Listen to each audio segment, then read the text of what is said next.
icing on the cake. This is one of my favorite topics because I think there's so much color. So when we're talking about this, I think a good landscape should have something with color in every season. In fact, today while I was doing something else, I was writing a column about this. So I think this is where we can add a lot of pizzazz or color to our yards. And so we can add color with flowers, with foliage, with trees, with shrubs, and of course annuals and perennials. So if you look in your books, you will see this map. And unfortunately, it is the old map. We need to update it. But this is the USDA Zone of Hardiness map. And this was the one that was updated probably now 3 or 4 years ago. But they haven't changed, and some catalogs still use this, some books still use this. But if you look at this, it gives you one piece of the puzzle. It tells you what the average low winter temperature is. And if you look over there, it's starting over here on the East Coast in the yellow. It comes down, it dips down into here to Arkansas, and then it works its way back up to the West Coast. And if you look at this area up here, do you think their summers compare to our summers? So there's no way. And we used to be divided into 3 zones. This northern tier was zone 6, the bulk of the state was zone 7, and then this tiny fringe down here was zone 8. And what that said was the average low temperature down here was going to be 10 to 20 degrees. The majority of the state, it was going to be 0 to 10 degrees. And then that little northern area was going to get down to -10 to 0.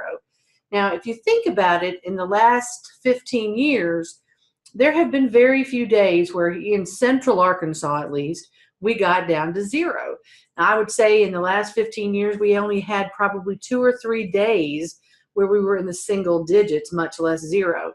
I would say more likely our average low temperature was around 18 degrees or 15 degrees. So they looked at that because it's not a trend that's just happening in Arkansas, it's happening everywhere. So this is the newest USDA Zone of Hardiness map, and it changes. They look at this and revise it usually about every 20 years. And so they took this zone map and they divided all of the zones in half. So now instead of 6, 7, 8, we are 6A, 6B, 7A, 7B, and those different things. And so they moved the bulk of Arkansas is going to be now an 8A or 8B. And that means the average low winter temperature is around 10 to 15 degrees, which I think is pretty much in keeping. So there are parts that are still a zone 7, which is 5 to 10 degrees. But and there's even a couple of you up there in Benton County that might be 6B, which is -5 to 0. But so it has changed a little bit. We're not using this, though, as our Bible. This is just one piece of information. So it's like we were talking about it when we talk about trees. If you want a Colorado blue spruce, it's still best to plant that in Colorado, because even though it might fit in your zone, the summers are going to get a lot hotter in Arkansas. We have more humidity, and this also doesn't talk anything about rainfall. So especially if you're looking at catalogs, and if it lists that that plant that you're growing is hardy from zone 2 to zone 7 or 8, look at zone 2. It can handle -50 degrees. Well, if it can handle it that cold, it's probably going to struggle where it's this hot. And plan, when you're putting in plants that have marginal hardiness, whether it's cold or hot, put them on the east or the north side of the house. We'll have less fluctuations in temperature there than we will on the southwest side of the house. Okay, let's now just do, okay. So when we talk about annuals, annuals are plants that complete their life cycle in one season, not 1 year, one season. So we have cool season annuals and we have warm season annuals. So the cool season annuals we plant in the fall of the year, typically before a hard frost, get the root system established, and they can then grow throughout the winter into spring. And they usually make it up until it starts to get hot. Then many of them bolt or they get leggy and we pull them out and we plant the warm season annuals. Warm season annuals we plant after the frost is passed. So anywhere from late April through May and June, we can still be planting those warm season annuals. Now, when you're putting in seasonal color, you don't want to dilute it. So let's say you go out and you buy 10 flats of pansies in the fall, or you go out and you buy 10 flats of impatiens in the spring. You don't want to spread all those 10 flats all over the yard. You want to concentrate that color in areas near your entranceway, near your doorway, someplace where they have a lot of visibility. And you want to group it together because that makes a bigger statement. And an analogy I typically give is think about those bags of daffodil bulbs that you see in the fall of the year.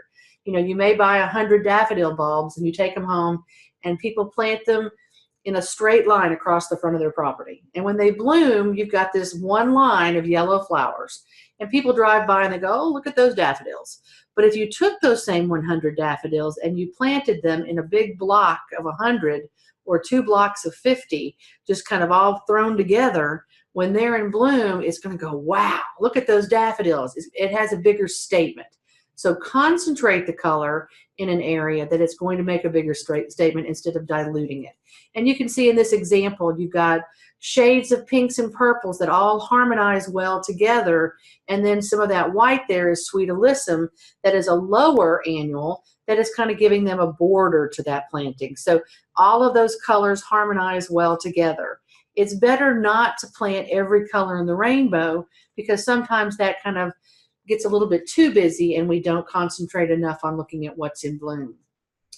Match the conditions of your yard, not your street, not your county, not your state. Do you have a spot that water stands?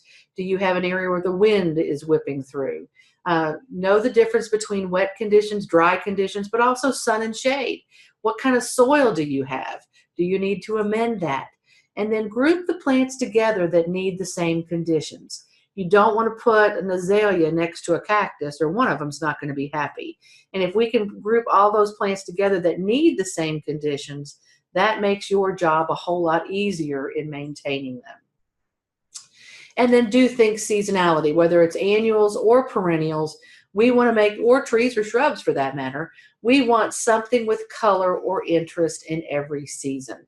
We don't want what I call a one season wonder where everything's in bloom in the spring of the year and that's it. And we see those with daffodils, dogwoods, and azaleas. It's gorgeous for about 3 or 4 weeks, but what does it look like the other 11 months of the year? So with annuals, it used to be that if you hadn't purchased them by Mother's Day in the spring, you didn't have annuals.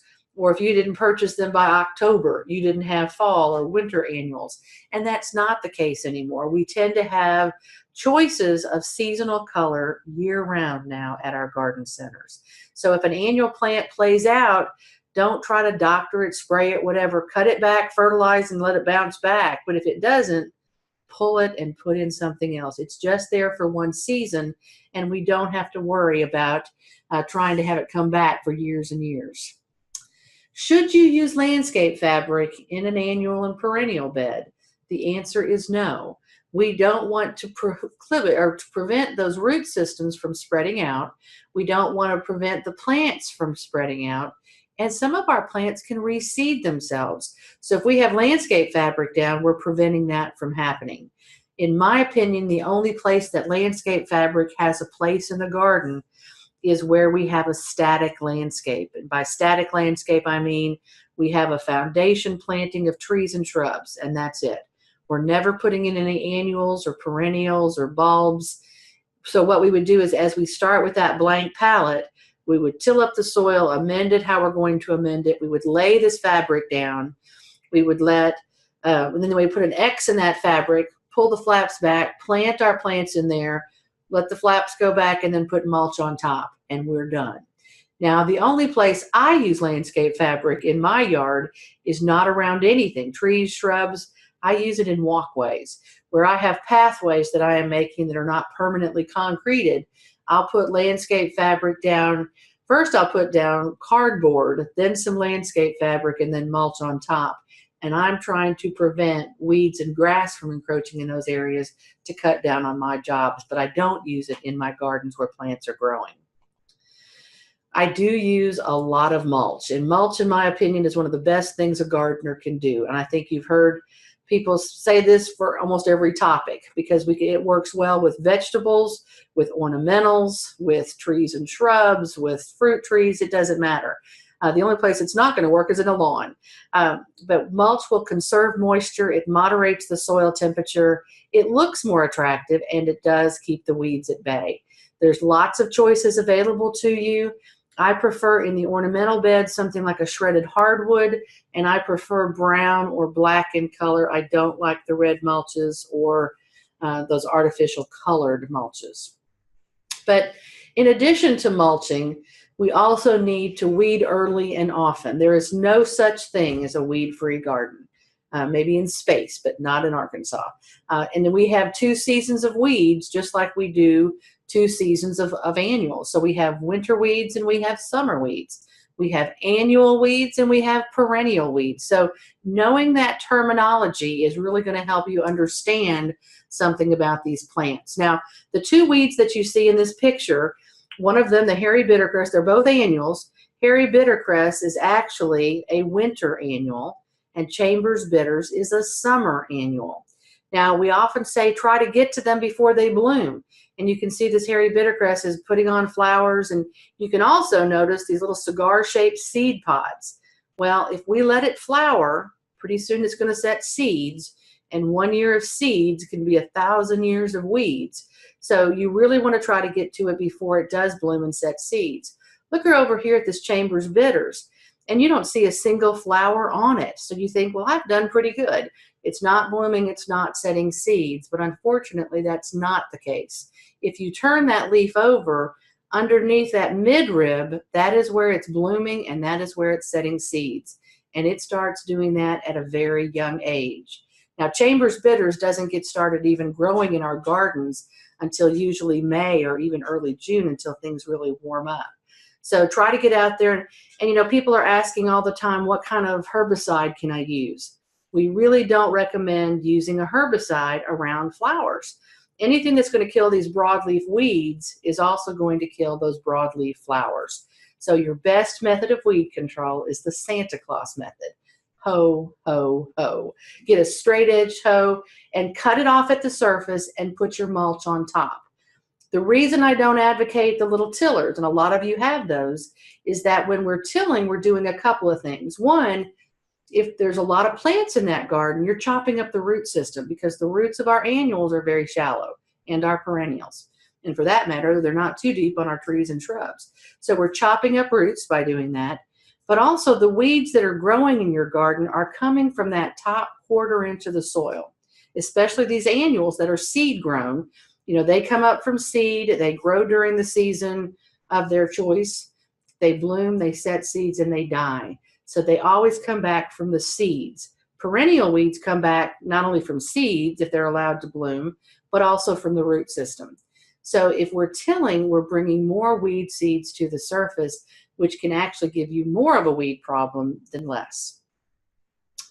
Okay, so planting dates. This is average. This is not the end-all be-all dates that you need to plant. And also, I often have cool season annuals that are still blooming very nicely into the 1st of May. So I often wait for those to start playing out before I start putting in my summer color. And the same thing is true in the fall.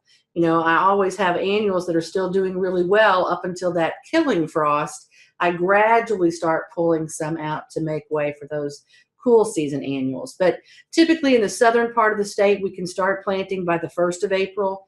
The middle part of the state, we want to get more to the middle part of April, and then the end of the April for the northern tier.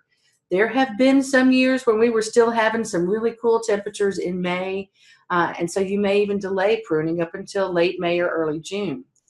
Spacing your plants apart, that again is sort of a guideline. We don't want to plant too close together or we end up crowding them and they don't reach their full potential.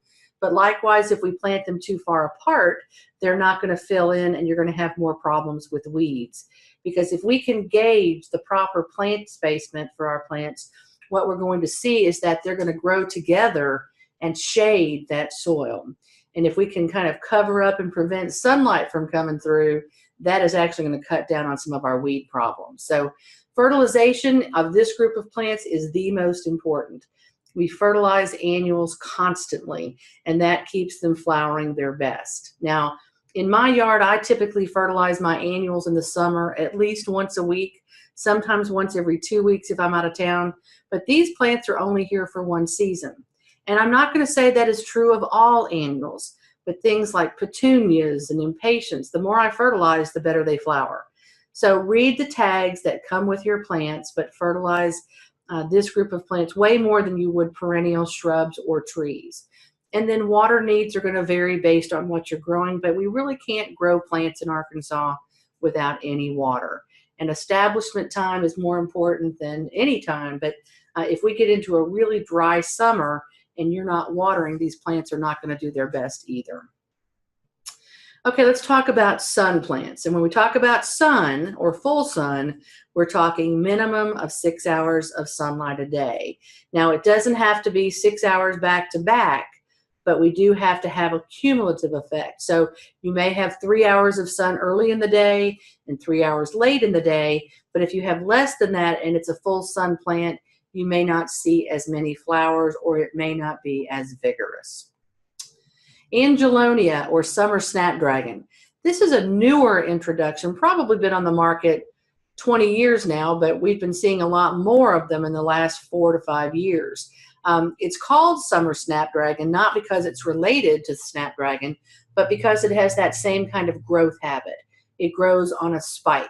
The most common colors today are shades of purples, pinks, and whites. You can also get some bicolors. In 2017, they did release a red variety.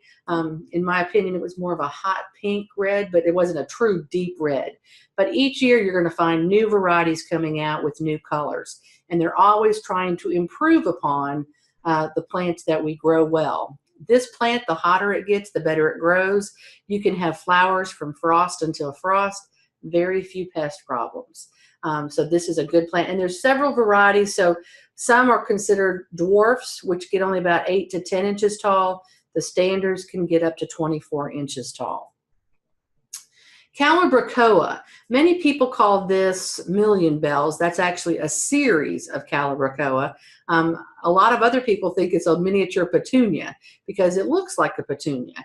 It is actually related to the petunia. It's a cousin of that, but it has much smaller blooms. It has a cascading effect, so it makes a good almost ground cover. It can also be the filler and the spiller in a container. You know, those three components to a pot of flowers is considered the thriller, the spiller, and the filler.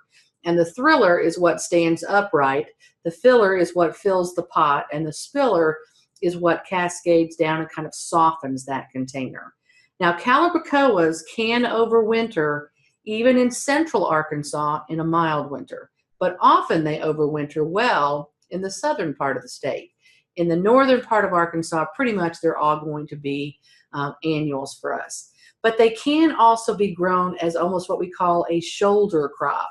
And when I say shoulder crop, it's where if we have a bad summer and we really haven't done well with our summer annuals, and it's looking pretty colorless as we head into late summer, early fall. It's too early to put in the cool season plants, but we could plant something like Calibrachoa, which can tolerate warm conditions as well as cool conditions. So while I'm saying it won't be blooming all winter long, you can go through several light freezes and still do fine with Calibrachoa. There are reds and purples and pinks, which were the original colors. Today we have yellows and oranges, multicolored ones like you see with this yellow one. And then we also have doubles, as you see in this top yellow one. That is a double yellow variety. This one over here is called terracotta with the orange and stripes in it. But mine are still doing very well even right now. So it's a good plant for cool season fall. I want to back up just a little bit here too. One thing I forgot to mention is that if you are not fertilizing, you are not getting flowers on Calibrachoa. It is a heavy, heavy feeder. So this is one, and especially if you're growing in containers. Think about that. You're watering every day in the summer, and as you continually water, you're leaching that nutrition out. So I do fertilize my Calibrachoa a lot during the growing season, and I get rewarded with plenty of flowers. Okay, periwinkle or annual vinca. This one, I fertilize it as well, but not as much maybe, and it doesn't require as much fertilizer as the Calibrachoa. This is one of our more drought-tolerant annuals that we've got. Once you get it established, they tend to do very well. The The most common colors you're going to see with periwinkle is going to be pinks, whites, and purples. This combination of red, purple, and white back down at the bottom, that one is actually called strawberry, grape jelly, and I don't know what the white one's supposed to be, but that's the jelly mixture that they sell. This was probably the #1 bedding plant in commercial landscapes in the 60s and 70s. And then we started putting in sprinkler systems, and we started losing periwinkle because many people, when they put in their sprinkler system, they ran it every day. And that overhead water splashing up on the plants and hitting the soil caused a disease called stem canker. And you could have this big bed of periwinkle and all of a sudden look out and it started collapsing. And if you looked really closely on the stem, there was a little sunken lesion there. So they fell out of favor. People weren't planting them as much. Today, there's a lot of resistant varieties, and so we're seeing more of them coming back in. So the Cascade series, there's about 5 colors in that. This one in the picture is Cora Cascade with sort of a pale coral color to it, and the Cooler series. So there are spreading varieties, they're more upright varieties, but today we're doing much better with disease resistance with them, but they still can go in those hotter, drier locations in the garden. Celosia, your grandmother grew this. And the nice thing is that they often reseeded themselves. But because they're almost bulletproof, I mean, you put them out, you can grow them from seed or from transplants. And once you put them out in the garden, they pretty much take care of themselves and there's no diseases. So because of that fact, we're seeing a lot of new varieties of celosias. And we've got both the plume varieties like you see on the left and the crested or more brain-like varieties on the right. A wide range of colors, pinks, reds, purples, oranges, whites. So these, and some have even some height to them. The majority of them are going to be about an 18-inch tall plant that can be kind of a mounded plant.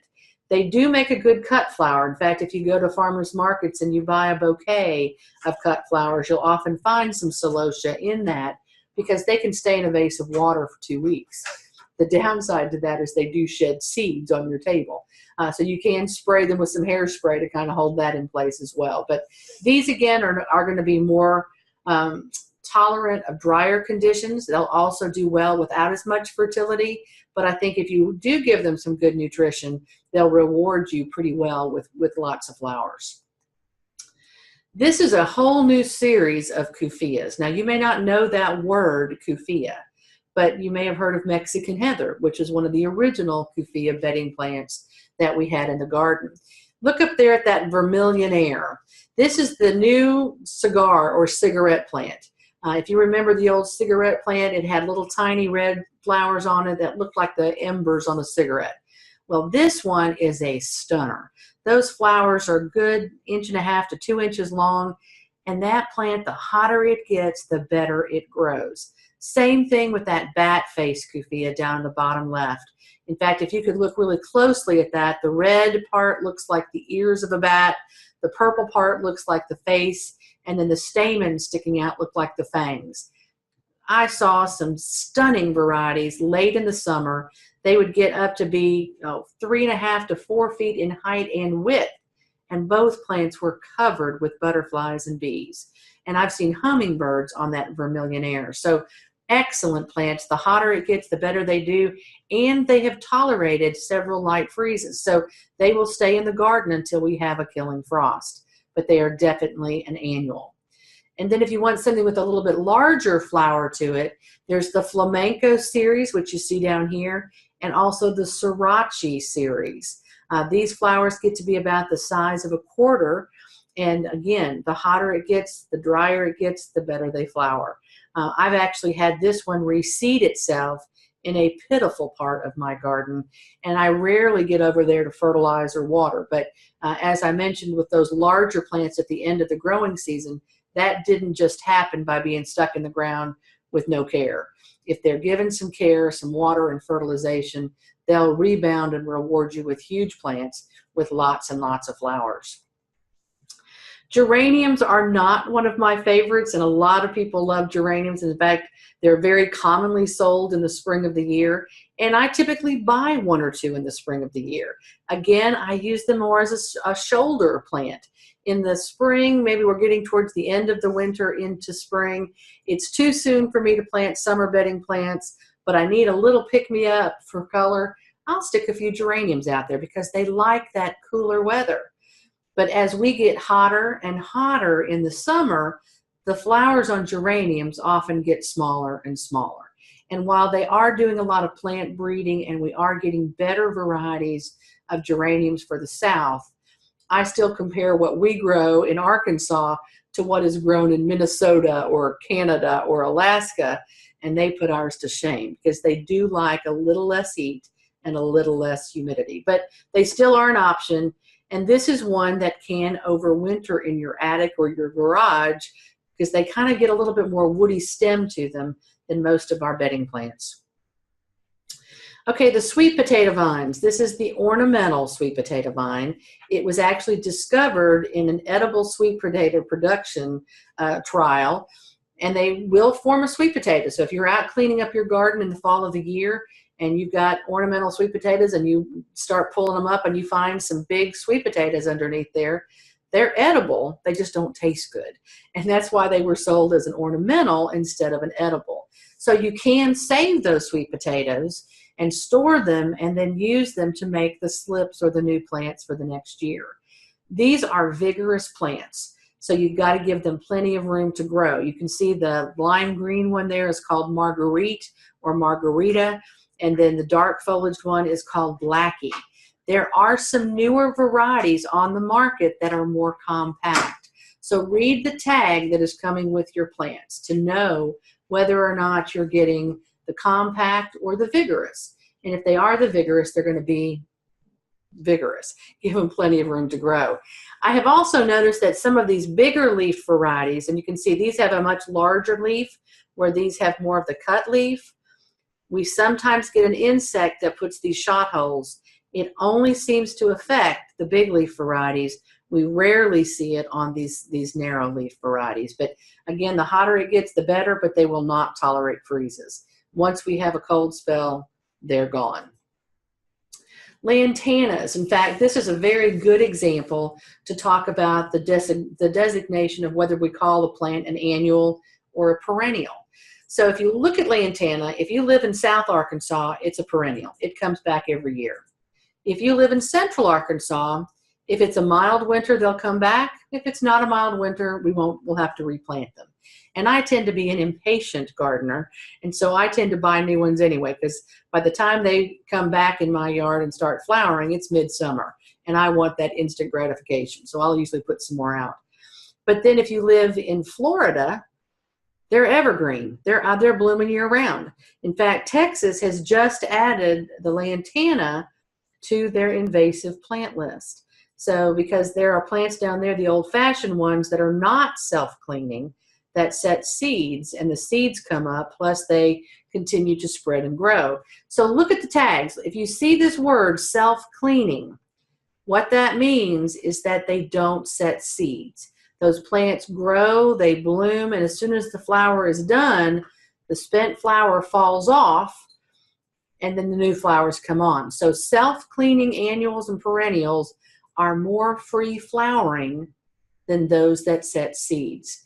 So if you live in the northern tier of Arkansas, these are annuals, so you have to replant them every year.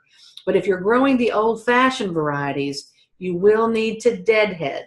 And deadheading is cutting off the spent blooms to prevent them from setting seeds. Because we're not in the business of producing seeds, we want to grow flowers. So as long as we're putting that energy back into flower production and not seed production, we will have more flowers. Today, we've got lots and lots of choices. You can see this one is called New Gold. It's a solid yellow variety, but they still sell the more old-fashioned ones that have multiple colors. Like this one has orange and yellow and pink all in that same flower head. We can get yellow, orange, and red. We can get solid yellow, solid red, solid whites. There are some that even have some variegated foliage. So there are dwarf or compact varieties that don't get any taller than about 8 to 10 inches. And then we have some vigorous varieties that I've seen some that were 4.5 to 5 feet tall and 5 feet across. and bees and butterflies do like them. So it's a great heat-loving annual, and again, the designation between annual and perennial may be where you live. Melampodium. This is a wildflower from Texas. So if you know that it survives on its own in the wilds of Texas, it's pretty heat tolerant. This is one that you don't want to over-fertilize or over-water. If you give it too much care, you're going to end up with a green plant without very many flowers. So it tends to thrive a little bit on neglect. And when we talk about this fertility aspect, even then when I say it's lower fertility, that doesn't mean no fertility. So a lot of things when I'm planting in my garden, what I do is I try to improve the soil. I add new compost into the beds every year to try to enrich that. But then as I'm planting, I tend to go with a slow release fertilizer. And there's lots of different brands out there. A slow release fertilizer is like Osmocote or Dynamite, Miracle Grow sells one, whatever brand you want.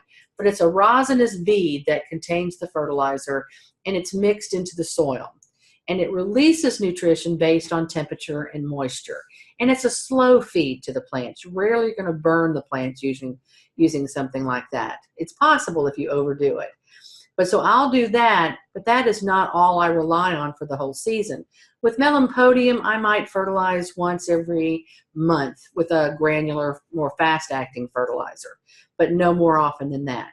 With my other annuals, I'm going to use that slow-release fertilizer, and then I'm going to come through and use something like 888 or 10-10-10 once a week or so throughout the growing season. And depending on the size of your yard or where they're planted, you can use a granular application or you can use a water soluble. My yard is too large. I don't want to be using a hose end sprayer or carrying water buckets with water soluble. So for me, it's easier to use a granular. With the Melampodium, they do come in yellow, little daisy-like blossoms. There are several varieties. There's one called Medallion. There's one called Derby, and they will bloom all summer long. Pentas are probably one of my favorite bedding plants for the summer. I always have a red one on the deck because the hummingbirds adore it. And they'll come and spend 20 minutes on that plant every day. But pentas will come in red, pink, white. There's several different varieties. In fact, now we've even got some that do have variegated foliage. If it starts to get a little bit leggy, what I'll do instead of shearing the whole thing back is I'll cut back every other stalk. And that leaves me flowers for the rest of it. And when what I've cut back starts to bloom, then I'll cut back the other part. But in a good growing season where it's gotten ample moisture and ample fertilization, I've got a nice blooming plant from frost to frost with very few pest problems. And as I mentioned, butterflies and hummingbirds adore this plant. Petunias have made a huge change in the way that we grow them in the last 10 or 15 years. If you grew petunias 20 years ago, if you weren't out there pinching them, they got leggy and they quit flowering, and they weren't very popular. And then your grandmother had those old ones that came back every year that were fragrant. Well, they crossed them, and we got the Wave series of petunias. And when the Wave series came out, people started looking at petunias in a whole new light. They bloomed all season long. They were pretty. They were compact. They didn't get leggy. But you have to fertilize. If you aren't fertilizing petunias, they are not blooming. In fact, some of our nurseries are not pushing petunias as hard as they used to, because a lot of gardeners want to stick something in the ground. They're willing to water, but they don't do anything else, and then the petunias stop flowering for them as well. But if you want something stunning, put out some of these petunias. If you'll look in this bottom picture where I'm showing the arrow right here, that is one plant of a tidal wave silver. Now we have the Wave series, we have the tidal waves. I keep saying I'm waiting for the tsunamis to come down the pike, but there are a lot of new varieties, and some of them are more vigorous. The tidal wave series is the most vigorous. But if you want something this big and this full of flowers, you really better be fertilizing. And I think every week, look at these displays, great color. If you've ever been to Hot Springs in downtown, those glorious hanging baskets they do, that's one variety of Supertunia, but they fertilize and water all the time. So you too can achieve this if you're willing to give it a little bit of fertility and water. The garden zinnias have also come back strong. This is the old common garden zinnia. And we can buy a seed packet of these. We can throw it out in the yard, and within a month, we've got flowers growing. The downside to the common zinnia is that it can get powdery mildew. So if you've thrown a packet of seeds out there and they're densely planted, well, you may have a lot of powdery mildew. But they do have wonderful cut flower ability. You can put those in a vase and they'll too last for weeks with color. And you have a wide range of colors to choose from pinks and reds and oranges, yellows, whites, bicolors. There's a lot of different ones out there. But they crossed the common garden zinnia with the Mexican threadleaf zinnia, and we got the Profusion series of zinnias. When they were first released, the flowers are smaller than the regular garden zinnia, and the plants are not quite as tall. They spread and sprawl, but they do not get powdery mildew, and the hotter it gets, the better they flower. The original colors were white, orange, and pink, but today we've got double oranges, we've got pinks, we've got yellows, we've got whites, we've got a whole range of colors out there, and they really are performing very well. This picture you're seeing here at the top was in one of my flower beds one year, and that combination of that purple verbena with this orange zinnia was stunning, and people would stop and ask what was being planted. And that's the Profusion, and they're still good, and they're readily available at every nursery in the state in the spring of the year. The ones I like a little bit better now are the Zahara series of zinnias. And they look very similar, the same kind of growth habit, but I think there's more flowers per stems, and the flowers are just a little bit larger than what we see on the Profusion. But they're not as easy to find. I will tell you that I planted the Starlight Rose. It tends to reseed itself and come back in my yard, but it's not very vigorous, and it does not do as well for us. We tend to do a little bit better with the solid colors than we do with the double colors. And this double orange is a stunner. In fact, I think the oranges are the best performers, and that's not just because I love orange. I mean, they really do very well. Okay, you're going to notice in everything we teach, we're not covering every plant you can possibly grow. We're kind of giving you an overview of some good performers for both sun and for shade. So those were the sun plants. Now we're moving into shade, but this first one is sort of a misnomer because your common waxleaf begonia can grow in full sun to total shade. The only thing it doesn't like is wet soils. They do like moisture, but they don't like heavy, wet clay soils. We used to say that the green leaf varieties did better in the shade and the bronze leaf varieties did better in the sun. But today there's been a lot of plant breeding, and we've got several new series. So the Surefire series is one. There's another one called Whopper or Big, and they are large plants at maturity. So give them room to grow. Look at the tags that are coming with your plants, and that's going to help you understand spacing. The flower colors on waxleaf begonias are still the same. They're either red, pink, or white. But the mature size of that plant can vary tremendously. And a lot of these begonias will tolerate several light freezes. So they will last in the garden unless we have a hard freeze. So they can give you color later in the season. And again, especially in South Arkansas, they have been known to overwinter in a milder winter.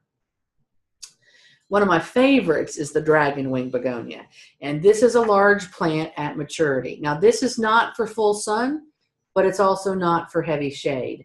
This is a plant that likes to be sort of an understory plant. It could do well with full morning sun and afternoon shade. And there are some people who tout it as a full sun plant as well. And it might do full sun okay in April and May, but as we get hotter, it does not like full afternoon sun. So I relegate it to an area that I give it full morning sun and afternoon shade. And I typically have a large container like what you're seeing here in one of my front beds. And so every year in the spring, I just go out and I buy a hanging basket of dragon wing begonias. I come home, I cut the hangers off, take it out of that pot, plop it in, and my plant is twice the size of that by the end of the growing season with one basket full of plants stuck in there. They come in both red or pink. We do not have any whites in the dragon wings yet, but I find that the reds tend to be a little bit more vigorous, at least for me, than the pinks. Caladiums. If you're looking for a great plant for the shade garden, this is it. Now, it is a bulb, so you can plant the bulbs in the spring of the year, or you can buy the plants. But people think because it is a bulb, like a daffodil or an elephant ear, it's going to overwinter. It's going to stay out in the yard year-round. Well, I don't care how much mulch you put out or where you live in Arkansas. A caladium is never going to overwinter outside. So if you want to store them, you can, but you have to get to them before we have a killing frost. You need to dig them up, cut the foliage off, let them air dry for a few days, and then shake the old soil off. Get a large cardboard box and put in shipping peanuts or dry peat moss, store the bulbs in there, and you can do it in layers. But if you do that when they're still wet, you're going to have a lot of rotted mush in the spring of the year. So you want them nice and dry before you store them. Another thing with caladiums is they will not grow in cold soil. So they'll start getting on the market in February and March sometimes. So people see them and assume, oh, it's time to plant caladiums. If you plant them and we still have a lot of residual coolness in the soil, like April, they'll sit there. They won't do anything. I usually don't plant the bulbs even until June. And I'll just work up a spot in the garden, throw out a bunch of bulbs. I don't even pay attention if they're facing upright, and they come up. Now, there are varieties of caladiums for full sun, but I think we have so many more options in the sun that I relegate them in my yard to a shade plant. I have heavy shade in one part of the yard, and I typically use a white-leafed caladium. We've got white-leaf varieties, we've got pink-leaf varieties, and we've got red-leafed ones. The darker the shade, the lighter the plant you want to put in, because in the shade, plants will disappear as soon as the sun sets, where if we've got these lighter plants out there, they can reflect the moonlight. They can still be looking good later into the season. And last year and this year, I have had people call me saying, what is wrong with my caladium? I've got these growths on there. That's not a growth, that's the flower. They have the same amount of ability to bloom as an elephant ear. That is called a spath-like blossom. It's got that kind of sheath on it with a little spike in the center. And if you don't like the flowers, cut them off. But they're not hurting the plant in the slightest, and I think they're kind of interesting. Coleus, thousands of varieties to choose from. Now, in the coleus world, we've got sun plants and we've got shade plants. And we've got some that can do sun or shade. I have had some great success and lots of color using coleus plants in my garden. One of my favorites is not in this picture, but it's very similar to that Versa lime. It's called wasabi. And I mean, that plant in my yard for several years running will get up to 4 feet in height and 2 or 3 feet across. Look at that redhead. That's one of the truest red coleus you're going to find. Some people have great success with it in full sun all day.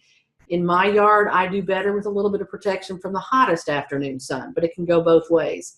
The henna will tolerate as much sunlight as you grow it or you give it, but I don't much care for that color combination. So you got to pick colors that you like and what blends in with the other annuals in your garden. You're not growing these for flowers. You're growing this for the foliage. So look at the mature size of the plants and also the different colors, and make sure you're getting sun or shade varieties when you're putting them in the garden. If you're used to the old-fashioned variety, look at how many choices of colors we've got here, and look at the variability of height even. But when you were growing the old-fashioned varieties, you'd go buy a 6-pack of coleus and you'd get 6 different colors.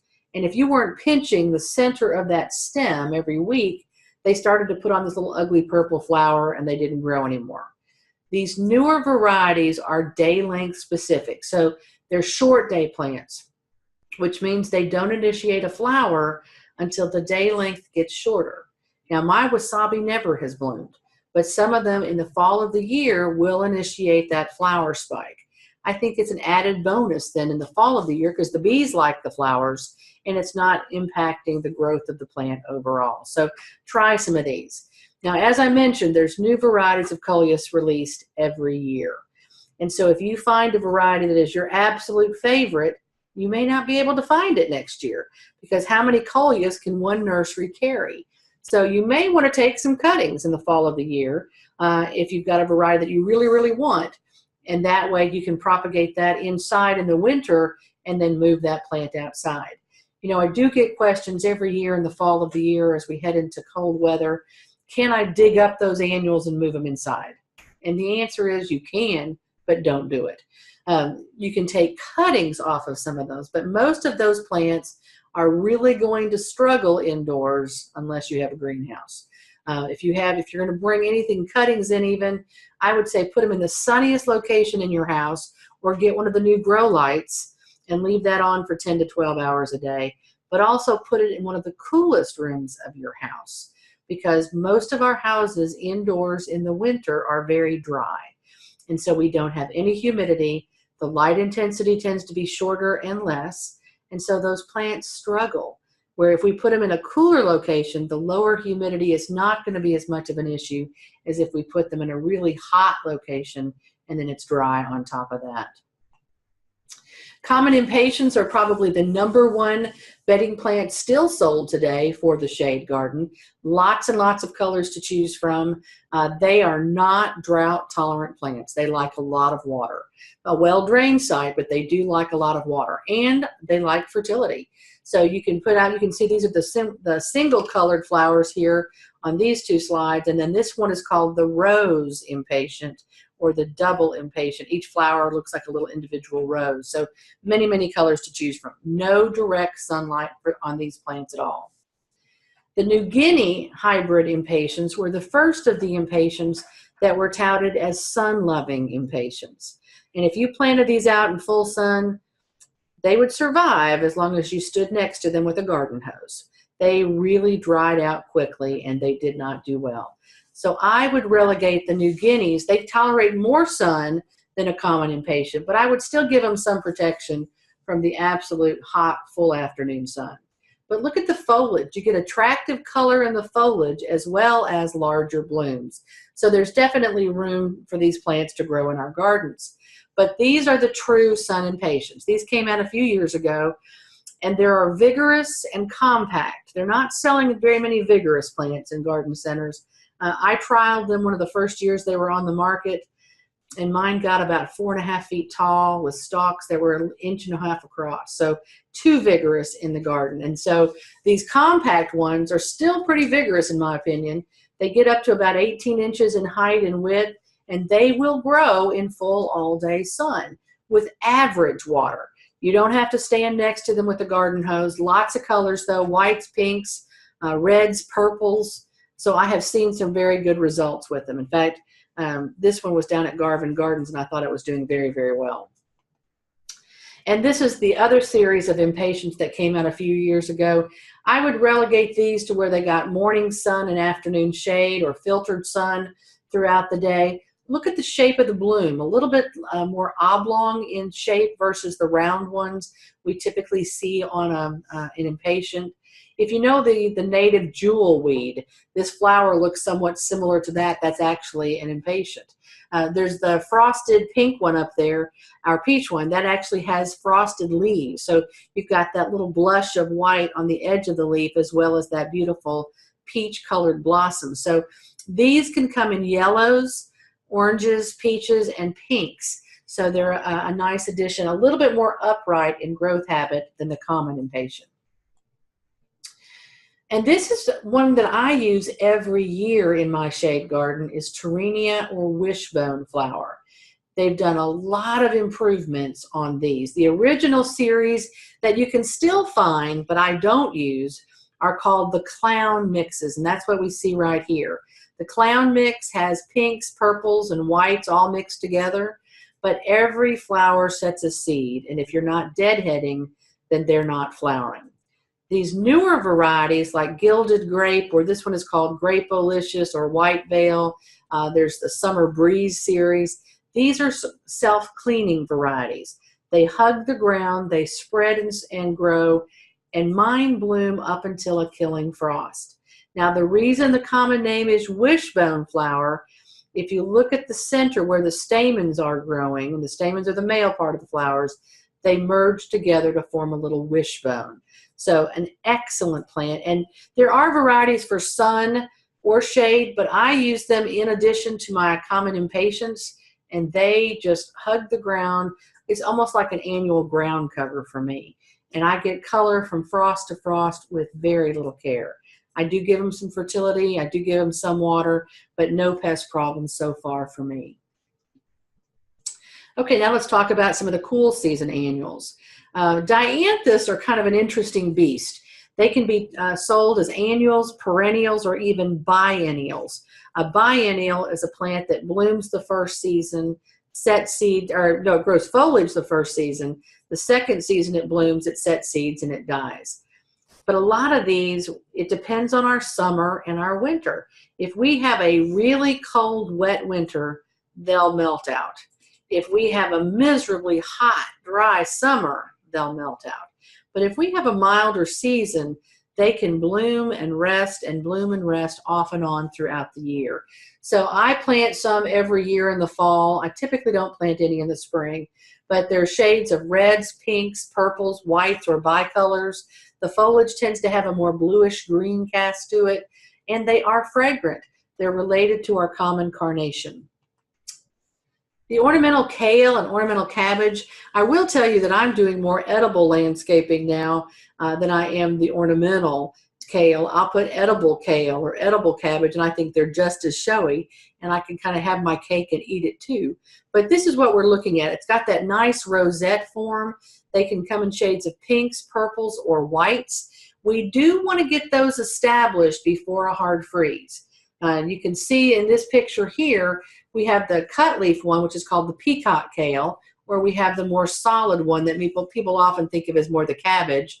Looks like a big cabbage rose, doesn't it? But you can see where this white is here. Well, that is where it did suffer some frost damage. And there have been years when we had an early hard freeze, maybe they weren't as well established, and they will get burned back a little bit. But if you give them some care, they can bounce back. Don't try to keep flowering kale alive for more than one season.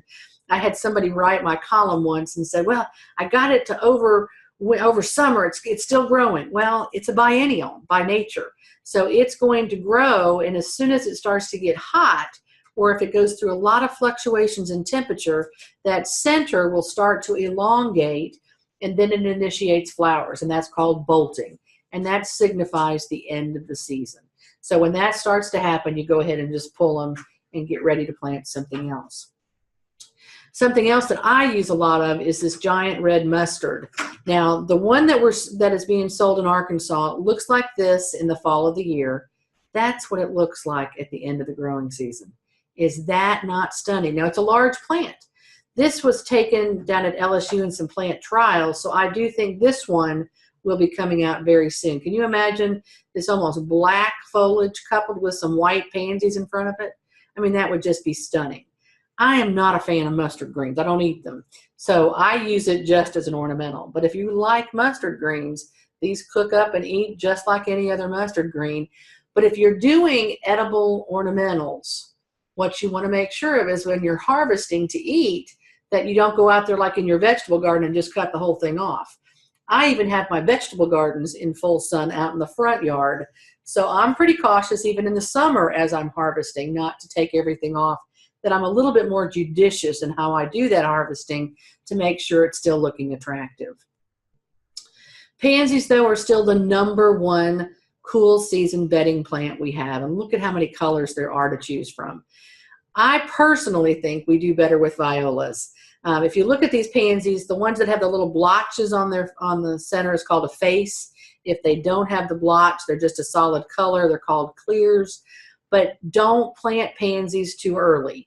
If they get exposed to hot temperatures, which can happen for us in September and even into October, they will start to stretch or get leggy.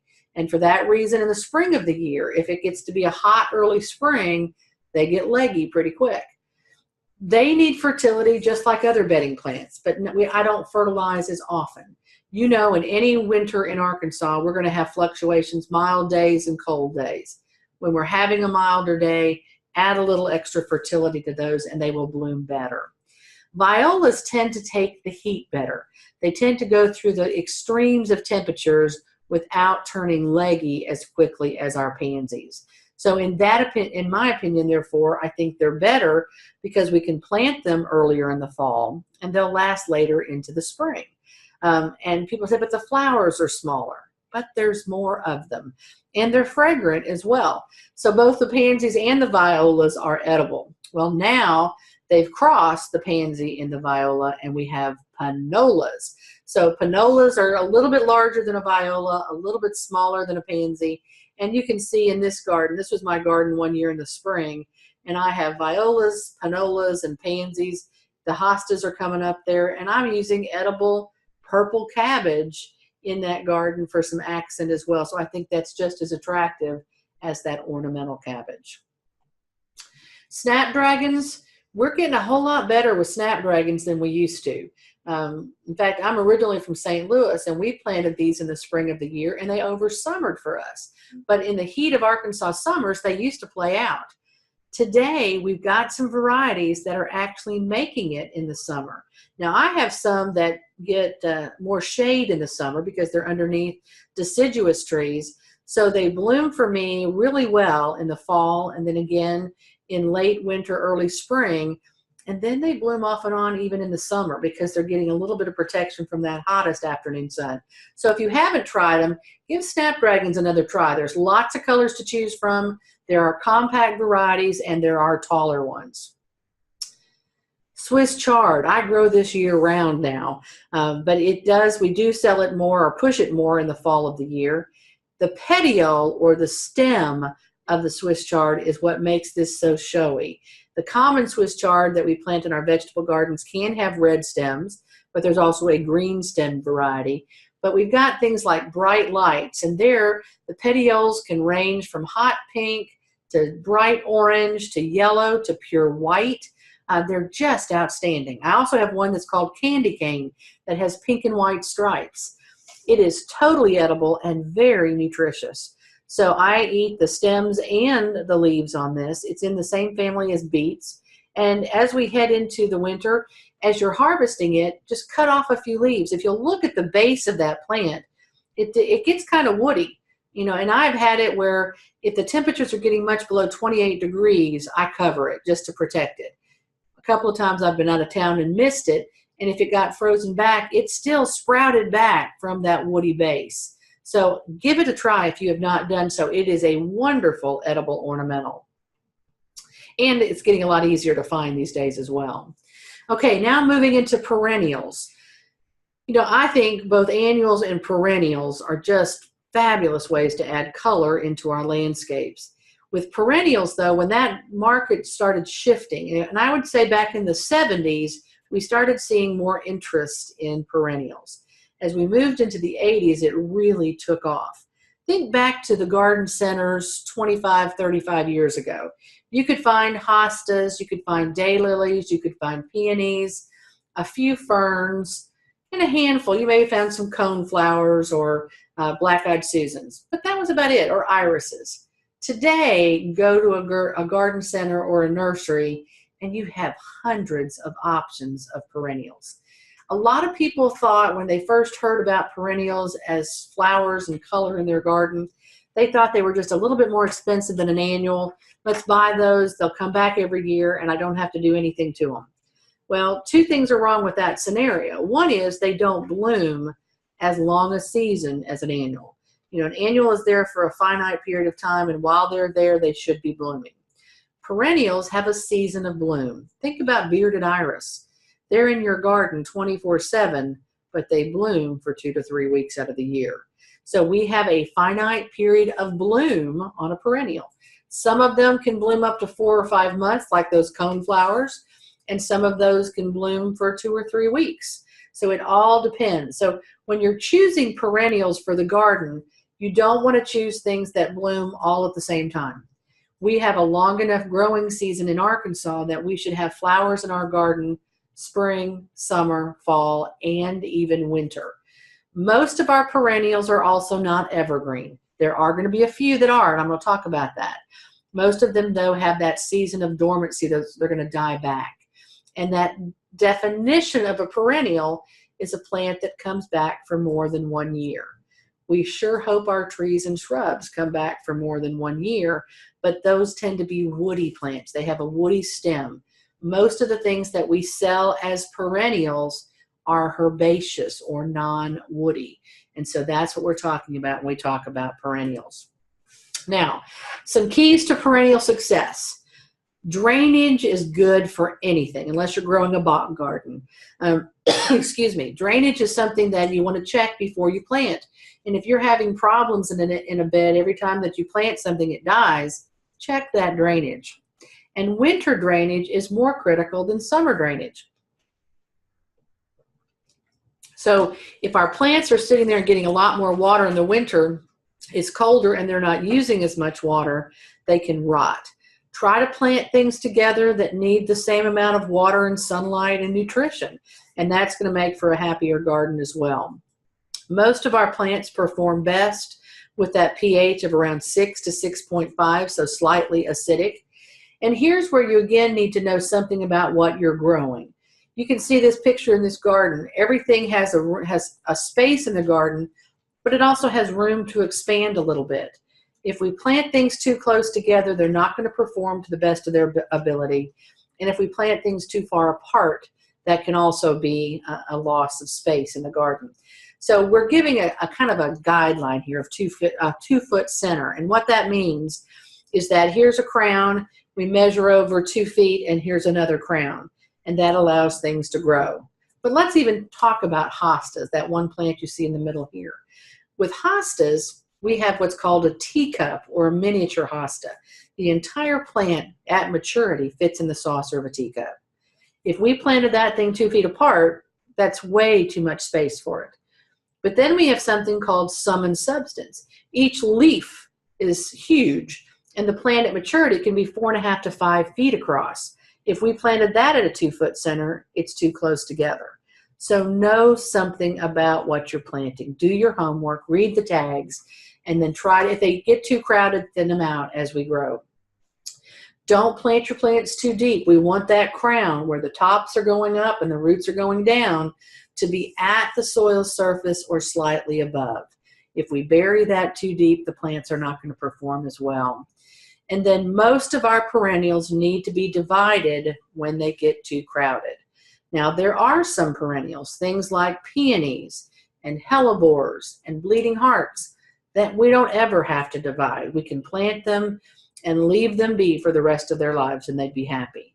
But there are other plants like Shasta daisies and daylilies and hostas that if they get too crowded, they're not performing well.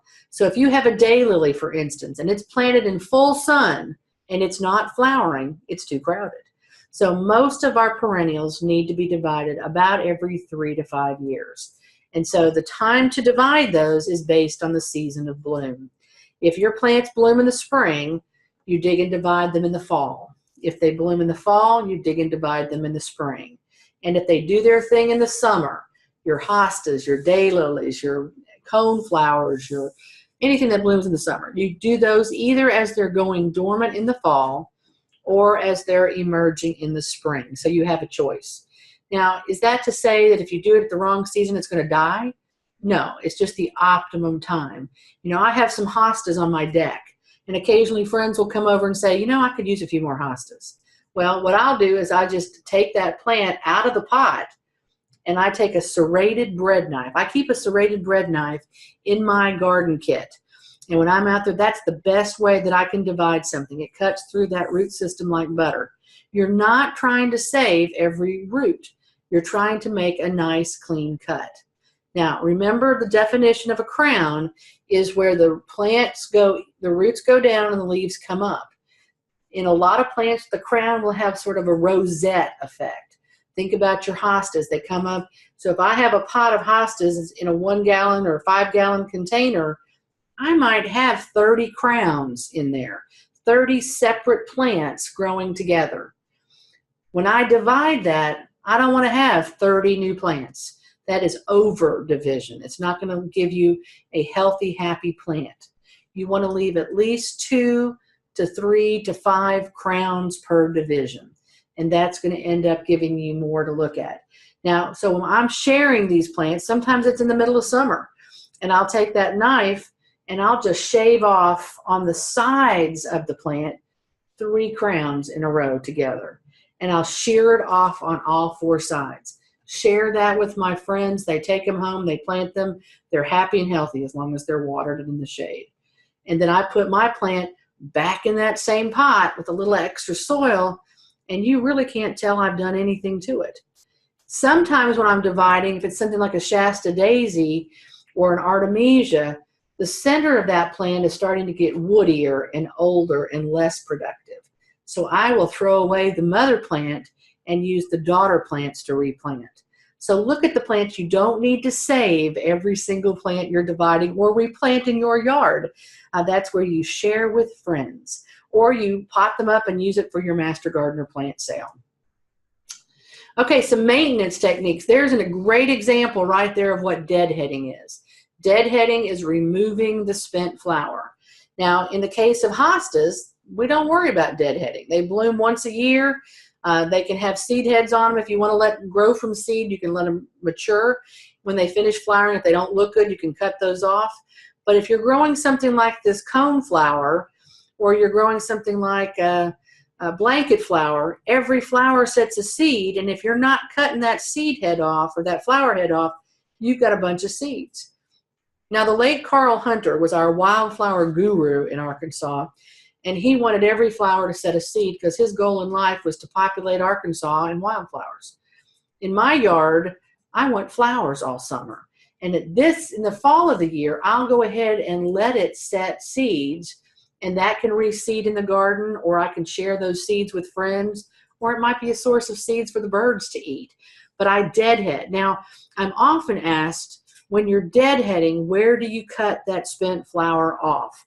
And if you look over here where I'm doing it in this picture, here's the spent flower, and I'm going right beneath it and cutting it off. Well, a lot of times what I do is I don't use a little hand weeder. I'll take my loppers or my hedge trimmers even and get out there and just whack the whole thing back at once because I'm in a hurry. If I had the time, I would cut that off where the stalk adjoins the stem, because otherwise that little bit of a stalk that's left there is going to die back and the new flowers are going to be generated from down low. But it all depends on how much time you have. When it talks about perennials, water needs and fertilizer needs are going to vary based on what you're growing. If you're growing silver foliaged plants like lamb's ear or artemisia, typically anything that has that silvery leaf to it means it thrives on neglect. So too much water and too much fertilizer is going to kill it. Read again the tag or do your homework on what they need. Most perennials do not need near the fertility that an annual will need. Now, staking is something, if you're growing something that's tall, like a peony, if you're growing peonies, you've got this beautiful plant full of flowers, and the flowers are large, and the rain comes or the wind blows, what happens? The flowers are laying on the ground. So staking will help to support those flowers and keep them upright. There are a lot of different types of stakes and supports available today. You can use your imagination. You can see how decorative these are. In some cases, they kind of are the star of the garden. And in my opinion, I want the plants to be the star of the garden. If I'm using this type of ring stakes, we put that down and let the plants grow up through it. I would prefer your stakes be dark green or black in color. Even the silver, I think, stands out a little bit too much. But one of the newest trends these days in gardening is bright colors, which of course, you know, I love bright colors, but not in my plant stakes or trellises. They're there to serve a purpose, to support that plant. They are not there to be the star of the garden. So don't use hot pink or bright yellow or orange stakes. You want those to blend in. Now you may have to look really closely over here, but if you look closely, you'll see this black netting, okay? I took this picture in Scotland. Their plants are on steroids over there. Their day length is, 12 to 15 hours in the summer, and they have cool, moist conditions. So their plants have a very long day to grow, and many of them get taller than what we get here. So they take this perennial bed, and when I was first seeing this, I thought, wow, that is really creative. And they cover it with this black netting. The black squares are about 4 inches in square, so the plants grow right up through it, and that supports the weight, and you don't even see it. So it blends in, it serves its purpose. But the more I thought about it, I'd like to be there in the fall when they do cleanup, because I can't imagine being able to get that string off without uprooting the perennials underneath it. But whatever you want to use, try to find what works for you. Okay, let's start talking about shade perennials. And I'm going to start from the first season of bloom to the end. This one we're really growing more for its foliage than we are for its flowers. But this is a cerum. That's the Latin name right there. The common name for this low-growing plant is called ginger. And this is actually one of the European gingers that is evergreen. We do have some native varieties of a cerum that are deciduous. But if you're looking for a great ground cover or low plant for the shade, I think that one works very, very well. But this is actually one of my favorite perennials in my shade garden. And this is the hellebores, or the Lenten rose, or also called the Christmas rose. Now, the true flower of this hellebore is not this showy thing that we're seeing. It's the center part of that part of the flower. That's the true bloom. So this showy part are actually sepals that support the bloom. So after it gets pollinated, and the bees are very active with these, they will stay, the sepals will stay on and change colors. So this one is pure white when it starts. It fades to sort of a pinkish green, and when it is fully mature, it is lime green. This one starts off, the buds have this dark kind of maroon color. They open up to this really kind of pale pink, almost a shell pink. After they get pollinated, they end up turning just a deep dark maroon before they fall off. So I have flowers in my perennial garden, and this is near my front door because this plant is actually evergreen. So I have blooms on this starting in November and ending in April or May.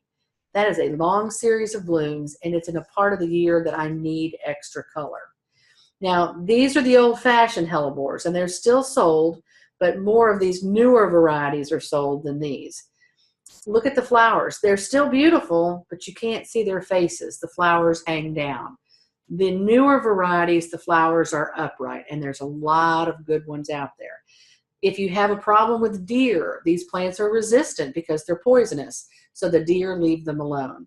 I've had quite a few gardeners who live in high deer population areas that are now planting hellebores in the front of their shade beds, and they're putting the hostas, which deer adore, to the backside, and they're finding less deer eating the hostas even. So you might give that a try. Bleeding heart, or dicentra. Now, the one that was the most common in our gardens was the pink one. That was the original bleeding heart, and the reason it's called that is if you look at the pink petals, they look like a heart with a teardrop coming out of the center. We now have white varieties. One of the newest one is this red one called Valentine, and there's even yellow foliaged varieties. Now, this will do well in light shade. If it's a hot summer, this plant will come up, it will bloom, it will grow for about 6 to 8 weeks, and then it'll disappear. And we have a lot of our early spring wildflowers that do that. Think about bloodroot, it does that, or some of the trilliums, or some of the early spring wildflowers. They tend to be what we call a spring ephemeral. They come up, they bloom, and they disappear. May apples are another one that does that. So if you have a lot of these spring ephemerals in your garden, what I do is I carry around a bag of golf tees, and I'll put a golf tee next to the crown of this plant. So if it disappears and I'm out gardening in the middle of summer or into early fall, and I come across a golf tee, I know not to dig beneath that and disturb that root system. And I'll move over 4 to 6 inches and plant there. So that will handle it. This plant will get larger over time, but it really does not want to be divided. Foxglove, or digitalis, this is another one that I would not say is for deep dark shade, but it's also not for full sun. Give it a full morning sun or filtered sun throughout the day. It's another one that the deer will leave alone because they are poisonous.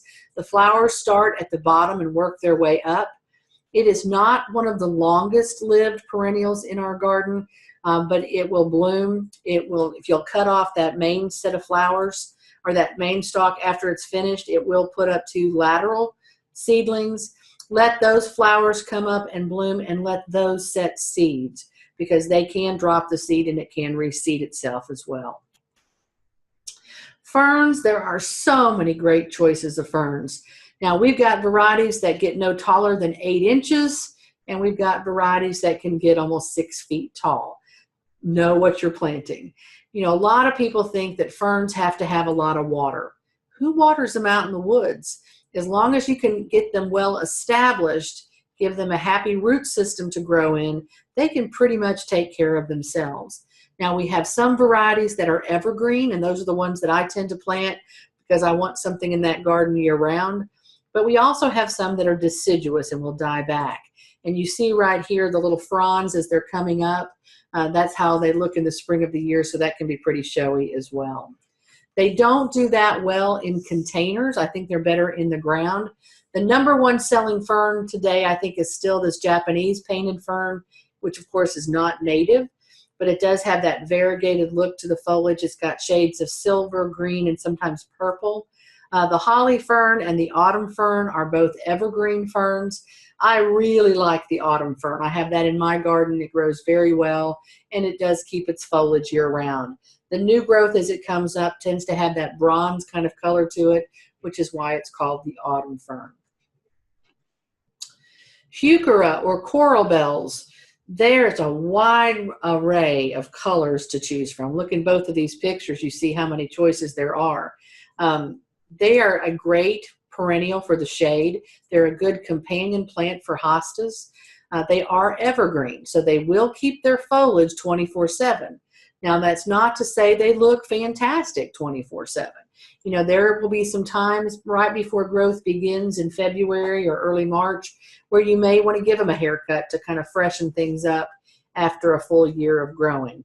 They are being grown primarily for their foliage. You can see we've got dark purple varieties, we've got green varieties, orange, yellow, all different shades of colors in there. And you can see the little bloom spikes that are coming on. And this purple one, the flower color here is white. The traditional green form had pink flowers to it, but you're not really growing it for the flowers. That's an added bonus.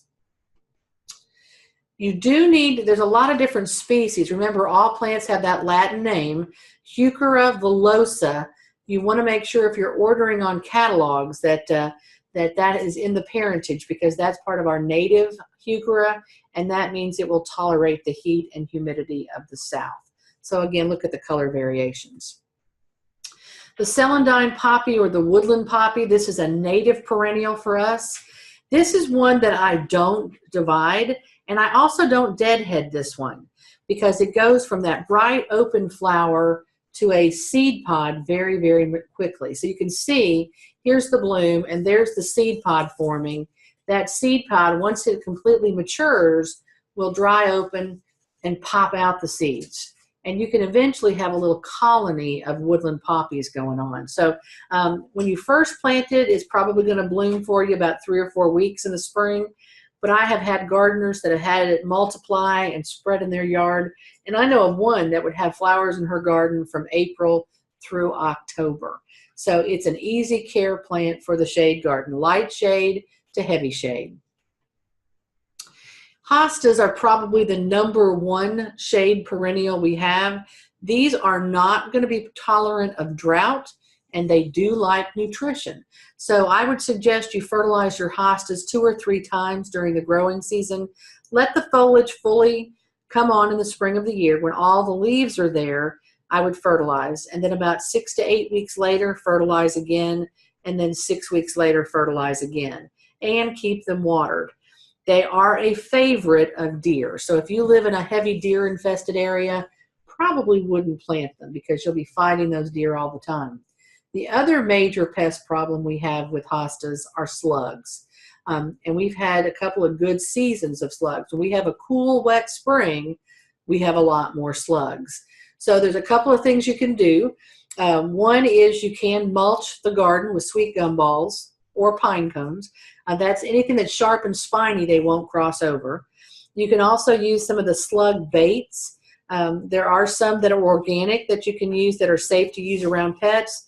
There are others that will even say on the package that they are poisonous, and some dogs may be attracted to it. So I'm a dog owner. I don't use those.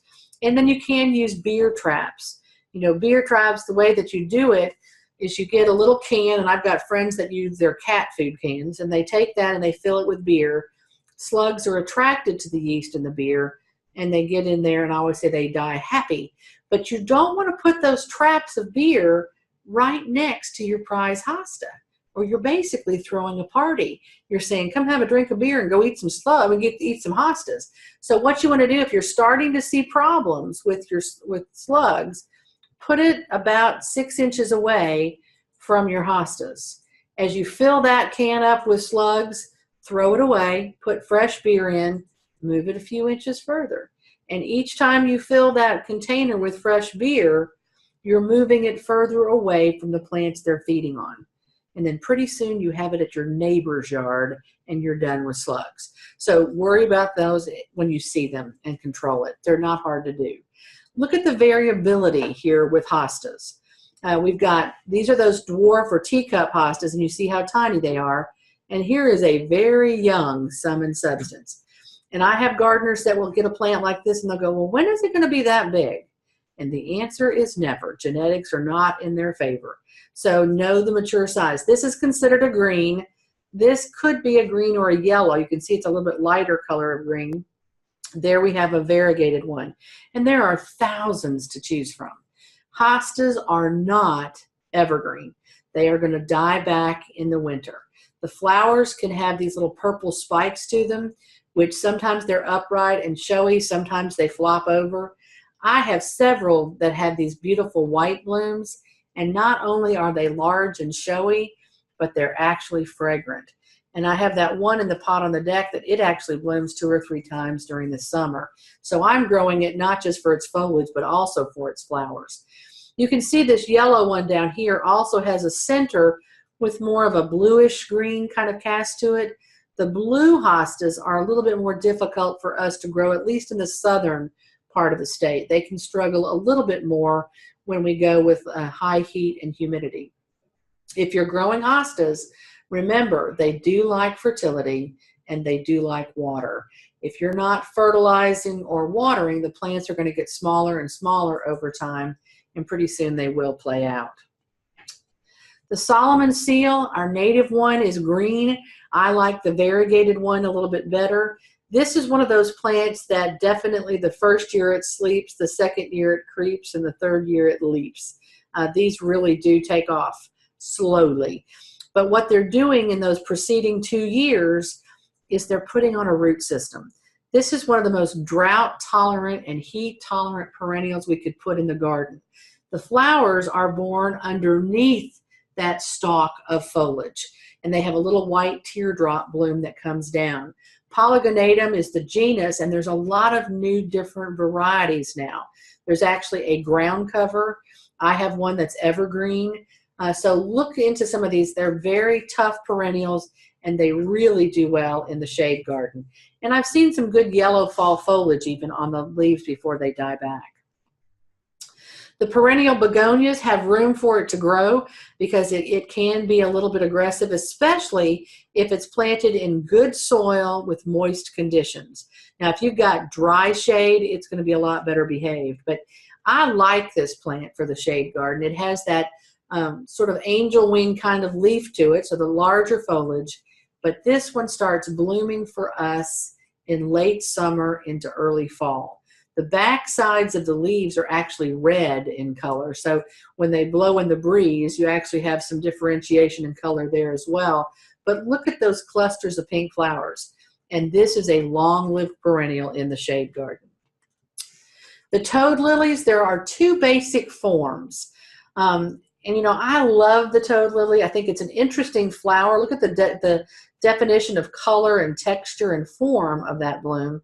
I actually have the Tricertus formosana, and that one can be a bit aggressive in my garden. Tricertus hirta is the weeping form, and that one blooms a little bit later than the upright form. My upright, I start having flowers on it in July, and I still have flowers on it through November. And the bees adore it. In fact, when I'm out working in the garden near it, you can hear it humming. It's got so many bees on it. And that's in the shade. They come in different shades of purples, pinks, and whites, but they're all speckled like you see here, and that's where they get the common name of toad lily. But it is a long-lived perennial, but be careful if you're growing the upright one, because in my garden, at least, it spreads quite prolifically. Okay, let's talk about some sun perennials now. Remember, we're talking full sun, 6 to 8 hours of sunlight a day. But we've also got to think about, let's say we only have 4 hours of sunlight, but we have it from 11 to 3. That's pretty darn intense sun. So you've got it, a hosta would be just wiped out in that kind of situation. So consider the time of day you're getting the light, and you might get by with a little bit less sunlight. Like if we only have 4 hours, but we've got that intense sun with some of these plants, they may not be as floriferous as they would if they had more sun, but they would still have flowers on them because of the intensity of that sun. And we're not really growing vegetables here like we would talk about in the vegetable garden. If you only had 4 hours of sun, you would not get production, but you still could get some flowers on these. It just means the plant might not be as vigorous, or you might not get as many blooms. And the other thing you have to think about, you may not have full sun, but you might have dappled sunlight or reflected light, which could also help to accumulate more flowers. Peonies are one of the showpieces in the spring garden. Lots of choices from pinks, whites, reds, but also in flower forms. You know, you can see this one is a multiple petaled flower. There's also single flowers, so lots of different colors. You need to give this plant some kind of support or stakes, or they're going to flop over. They make a great cut flower, but if you've ever cut a bloom and brought it in, you brought a bouquet of ants along with it. There's an extra sweet gland on the interior of that flower with ants, which ants adore, and so they will go to it. If you're going to do that, you do not need a symbiotic relationship with ants and flowers to get blooms. If you're cutting those flowers, just hold them underwater for a couple of minutes before you bring them inside and let the ants take out from the flowers. But they don't like to be messed with. So they don't like to be divided. They don't like to be transplanted and moved from one section of the garden to another. They often will pay you back by not blooming for a year or two after you move them. That's not to say you can't, but just be expecting that they won't bloom for a little bit. Also, make sure you don't plant them too deep. There are eyes on the root system of your peonies, sort of like eyes on a potato. And if you bury those eyes too deeply, they're not going to get the chilling they need during the winter, and they're not going to bloom for us. And speaking of chilling, we cannot grow the northern varieties of peonies in the south because we don't have a long enough cold winter. So northern varieties need more chilling hours than can be achieved here in the south. So stick with southern peonies.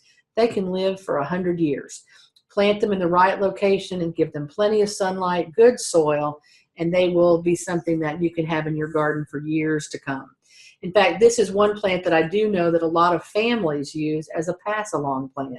You know, they take divisions or they take part of that plant that grandma grew and put it in their garden. Just be aware that it may be a little bit slow in recovery. Candy tuft or Iberis, this is actually an evergreen perennial. So the foliage is going to stay green year-round. Those beautiful white blooms in the spring of the year are just a carpet of white color. After it blooms, you want to shear it back. Now, in this situation, in this little rock garden, you couldn't get a lawnmower in there. So you could take a weed eater or your hedge trimmers or something, but shear it back. If it's level and you can get a mower in, you could actually mow it back. Now, the reason we do that is because it's evergreen. If we don't cut it back, it's going to start getting woodier. If the plant is getting woodier and not as herbaceous, it's going to start being less dense with foliage. You're going to have a more leggy or more open growth habit, and it's not going to be as attractive in foliage or in flowers. And the other benefit of pruning it back is you'll get another set of blooms. Now, after the second set of flowers, it's not going to bloom again. It is a spring bloomer only, but a great plant for full sun.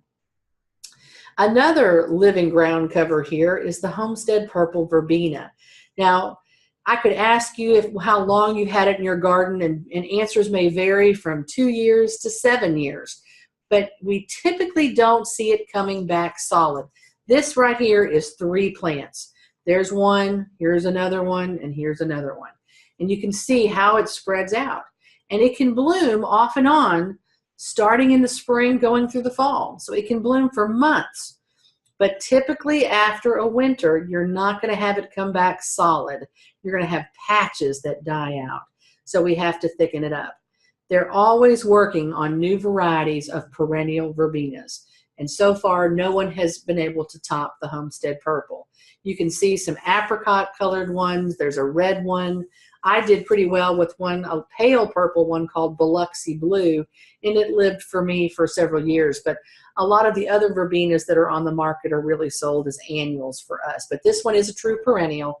You just may have to thicken it up a little bit. The hardy hibiscus, lots of new varieties of this. You definitely need to know the mature size. We now have dinner plate size blooms on 3-foot tall mature plants. So that's a compact hardy hibiscus. And then we have things like the Texas Red Star or the Confederate Rose that can be 15 to 20 feet tall in one season. So they die to the ground after a killing frost. They're in the same family as okra and cotton. They're not going to start growing in the spring of the year until the soil temperature warms up. But the 2 things these plants love is heat, sunlight, and water. So the more sunlight they get and the more water they get, the better they're going to flower. We have one of these Red Star. You can see the little Texas. The leaves look almost like marijuana. We have one of these in our rain garden at the State Extension Office that we planted from a 1-gallon pot. And in about 2 or 3 years, that plant was 15 feet tall by 15 feet across. But it's in a rain garden. It gets lots of water and it doesn't get any shade at all. It's in full sun all day long. So it's a happy camper, but that's almost too large even for that garden. So sometimes things get the conditions they need and they take off. There is an insect. If you take a look at this pink one here, there's an insect that can turn those leaves into lace. And it's called the mallow sawfly. It looks like a caterpillar when it's feeding on it, but it's actually related to bees and wasps. So you can kill it with liquid 7, but be careful. You don't want to kill the bees and wasps that are around. And 7 is one of those deadly things you can use on bees. You can also use a systemic. I will tell you that it doesn't hurt the plant. The plant comes back just as strong the next year. Now, I have one in my garden that I have probably 4 or 5 of these plants, but I have one that gets that mallow sawfly every year. I do good sanitation in the fall, but I still just 1 out of 4 or 5, and I don't do anything about it. It's not, though, in a very focal spot in the yard. If you've got it right by the front door, that's not too attractive to look at. We used to call Echinacea the purple coneflower, but today, and you see that Magnus there on the right, that's the original color, sort of that purplish pink. That's the original native coneflower. And it's still, in my opinion, one of the best we can grow. But today, we do have a lot of good varieties that now will overwinter for us. The original colored coneflowers came out, and they really did not perform near as well as our native. But today, we've got yellows, we've got reds, we've got oranges, we've got doubles, we've got singles. There's one called rainbow that the flowers have multiple colors. Through plant breeding, they're doing a lot better for us. This is a great way to show you about deadheading. You know, you don't want to cut them when they're beautiful like this, but as those flower petals start to fade, that's when we worry about deadheading. Now, you see how many flowers they are, and they're all about the same level. So I'm usually in a hurry. You know, people talk about how much time do you spend in your garden? I have very limited amounts at times. So I'll use my hedge trimmers, and I can just go in there, and as long as I'm cutting that flower off, I'm doing a fine job keeping it from flowering or setting seeds. But if you have the opportunity, you see where that stalk is, down here where the leaves are, this is the node, that's where it's going to initiate more flowers. So if you have the time to do it and cleanly, you cut it back to here, and that's going to make it look more attractive. With my quick cuts, cutting it right here, this little stalk does die back eventually, but enough new growth is coming on mine that I don't worry about it. Daylilies are very common in our gardens. Again, if you have daylilies that are in full sun that are not flowering, chances are they're too crowded. So divide them up. And you know, we have some varieties that bloom for 4 weeks out of the year. We have some that bloom 6 to 8 weeks out of the year. And then we have things like the Stella d'Or, which is considered the ever-blooming daylily. Every flower sets a seed, and if you're not deadheading it, it is not flowering. But that one can bloom a lot longer. Stella d'Or is still the #1 sold daylily on the market. A lot of daylily lovers are not a fan of it, but people will say, what's that monkey grass that has yellow flowers? That is considered a compact variety, so it doesn't get quite as tall.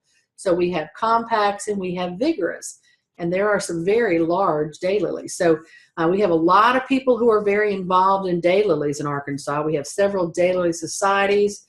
There are national and regional meetings, so if you're interested in getting more involved in breeding them or learning about them, there are some good societies out there. But the more sunlight they get, the better. They do go dormant for a short period of time, but there are also now some repeat bloomers that will bloom in late spring and then again in the fall. Every member of the Asclepias family is a member of the milkweed family. This is probably the most showy and most common variety sold and planted in home gardens, and this is Asclepias tuberosa, or the butterfly weed. Now notice the Latin name tuberosa. It forms a very strong taproot or tuberous root, and that root makes it very drought tolerant.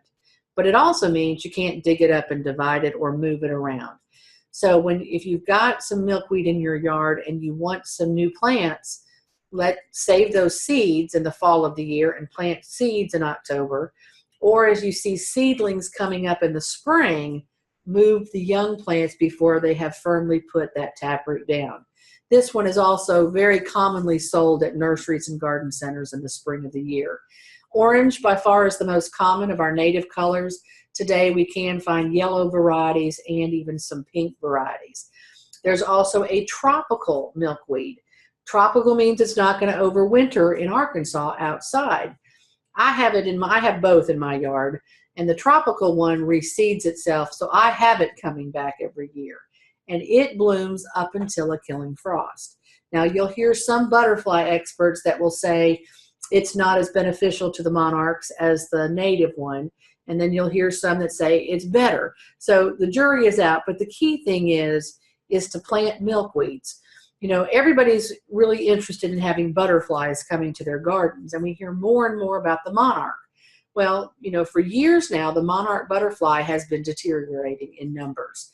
And some of the reasons for that are their overwintering habitat down in the rainforest has been being destroyed. We have more pesticides in the environment, but they're also saying there's less milkweed in the world. And if we have less milkweed, which is a plant they have to reproduce, then we're going to have less monarchs. So one thing you can do as a gardener is plant more milkweed. Black-eyed Susan, Rudbeckia, again, a very common wildflower in Arkansas, long season of bloom. This one can multiply and it can spread in the garden. Now you'll notice when you go to the garden centers, there are some green-centered or green-eyed Susans like Prairie Sun, or there's one called Irish Eyes, with flowers twice the size of our normal one. They tend to be more of an annual for us than a perennial. So they're still showy for the one season, but they're not going to come back very strong. I think one of our best varieties is still this gold sturm variety you see here on the left. It does not get powdery mildew, and it can bloom off and off from spring through fall. But it really is a stunner in the fall landscape. The Gaillardia or blanket flower is another one that I like a great deal because of the bright colors. Every flower sets a seed pod. So you need to be out there at least once every week or 10 days deadheading it to keep it flowering. But I've had it bloom in my garden in a mild year starting in March and ending in November. So for me, it's a long season bloomer. It is another wildflower from Oklahoma. So it's another drought tolerant plant. So don't give this one too much water. The native species looks very much like this improved Arizona sun. It has those flat ray petals in shades of orange, red, and yellow. Today, there's a lot of new varieties. Through plant breeding, we've got the doubles like you see here with the Sundance bicolor. We've got solid yellows, we've got solid oranges, we've got solid reds and burgundies. Then we've got this variety, this one's called Fanfare. I have a yellow one called Moxie, but if you'll look at the petals, instead of the flat ray petals of a typical Gaillardia, each petal is like its own tubular flower. Butterflies adore it. They will come and sit on those flowers for just hours. So if you're looking for something that can take the heat and drier conditions and still be very attractive and a long season bloomer, try the Gaillardia, but don't overwater. Joe Pyeweed is another native. This one is quite drought tolerant and heat tolerant. The standard Joe Pyeweed can get 5 to 6 feet in height or even taller, and it has these huge heads of blooms on it. Now the blooms are different shades of pink or burgundy. I think it's a stunning plant, but it can be a little bit large for a typical landscape. So you might want to look at the Little Joe. Little Joe still, though, is going to get up to about 3.5 to 4 feet in height. It is a long-lived perennial, tough as nails, very resistant to insects and diseases, and it's another plant that is highly attractive to bees and butterflies. But if you don't have salvias in your garden, you're missing the boat. Salvias come in a wide array of colors. We have reds, we have pinks, we have purples, blues. There's a yellow one that is called the Texas sage. Now, in the salvia world, we also have edible things like our garden sage or garden salvia that we use in the Thanksgiving dressing. I also love the pineapple sage, which has red flowers that blooms only in the fall. But you really do need to look at the plant tag. Some of them are evergreen. Most of them die back to the ground in the winter, but size can vary tremendously. The Salvia gargantica there, it's also called black and blue because the flowers have a dark, dark purple, almost black, and then a vivid blue flower. So together it's called black and blue. And the leaves on that one are a little bit more of a yellowish green. That plant at maturity may be 18 to 24 inches tall. The Salvia greggii on the right is also called the cherry sage, and that plant can be a bush. It can get up to be about 4 feet in height or 3.5 feet, and it can spread 4 feet across. So the older it gets, the larger it's going to get as well. While some of these salvias will start blooming in the spring, they can bloom and rest all season long. There are others that only bloom in the end of the season, but all of them bloom in the fall. So if you really want some stunning color in the fall of the year, plant some salvias and plant a variety of them. So they are a pretty tough plant in our gardens. But the showstopper in the fall, in my opinion, is this one, the Mexican bush sage, Salvia leucantha. The flowers on this can be 18 inches long, and they look like they're made out of velvet. So they're just a wonderful spike of blooms. This thing grows that tall in one season, but then it dies back to the ground. Now, if you live in central or mid, I'd say up towards Clarksville. So from Clarksville south, this plant is totally winter hardy. It does die to the ground after a killing frost, but it will come back. In the northern tier, it really is going to depend on what kind of winter we have. So if you have some of these plants that are marginally winter hardy, what I would suggest is wait for a killing frost. Now, I think something that happens sometimes is people know that it may not overwinter, so as soon as a frost is predicted, they cut it back and they cover it. Well, if we don't allow that plant to go dormant on its own, you cut it and you cover it before it's dormant, it's not dormant. And you've added that extra layer of mulch. It's either going to try to grow again or it's going to rot. So let a killing frost occur, then cut it off. In some cases, I've had gardeners, depending on where it is in the garden, they leave the spent foliage out there. They let that be the winter protection for the crown of the plant. But if you're cutting things back, cut them back and then add an extra layer of mulch after it is dormant. And then leave that all winter long, And then in the spring of the year, say in March, start pulling some of that extra mulch back and see if those plants don't come back. It's worth a try. But if it doesn't come back, you can always buy a new one. But it is worth it. And again, it's alive with bees and butterflies. The ornamental grasses, there is a huge array of grasses to choose from. Now, you know, many of you grow the liriope or the mondo grass as a grass or an ornamental grass. And while we grow them in that fashion, they are not true grasses. They're in the lily family. All of the plants that you see here are in the grass family. So once we have a killing frost, they die to the ground. The only grass that is going to survive in the shade that is a true grass is that Japanese forest grass down at the bottom. And that one is slow as molasses to get established. So it's going to take you 3 or 4 years to make it look just that stunning. But it still is very pretty. You're growing these ornamental grasses for filler during the growing season. So they're just going to be a nice, soft textured fill once they start growing in the spring up until about August or September. And then they start to bloom and put this plumage on. Well, we enjoy that in the fall of the year. Once we have a killing frost, that thing is dead. But we don't get in there and clean that up in the fall of the year. I was at a resort one year in December, and they'd cut all of their ornamental grasses back, and there were just these big blobs of nothing out in the landscape. You want the winter interest. So even though they may be dead, they still have the plumes on them. They still have foliage. It may be brown, but you're getting sound, texture, and form in the winter landscape. So don't be too quick to cut them back. Now let's say we have an ice storm or a bad amount of snow in our winter months. And you look out once all that has gone and your ornamental big grasses are laying on the ground. Well, you can't then say, well, let's wait until February and I'll cut those back. If they don't look good, cut them back. But you typically want to prune all ornamental grasses every year. And we do that in late February to early March. And so if we've had a really mild winter, sometimes they won't totally die back. You'll see some green left in them. But if we don't cut them back, all of that old foliage is going to go down to the crown of the plant and cause some issues. So cut them back. But look at the variability in height. The two biggest families of ornamental grasses are miscanthus and pennisetums. Today we're seeing a lot of pennisetums like the fireworks grass or the Japanese, the purple foliage, purple fountain grass.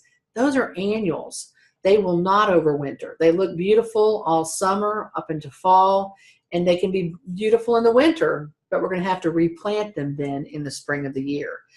But in the miscanthus family, we've got some grasses that can get pretty darn tall.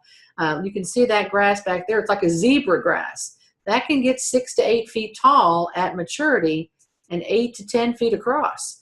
So don't put that large grass in a really small planting area because it has room to grow. Many of you are familiar with pampas grass, another large grass. But in the pennisetums, know if it's going to get 3 feet tall or if it's going to get 8 feet tall. Read the tags to know what's happening. In fact, I think some of these larger grasses have actually fallen out of favor here in the South because we have a long growing season. They're very, very vigorous. And so some of them are getting almost too vigorous in the garden, and they're difficult to dig up and move or divide because they do have a very tenacious root system.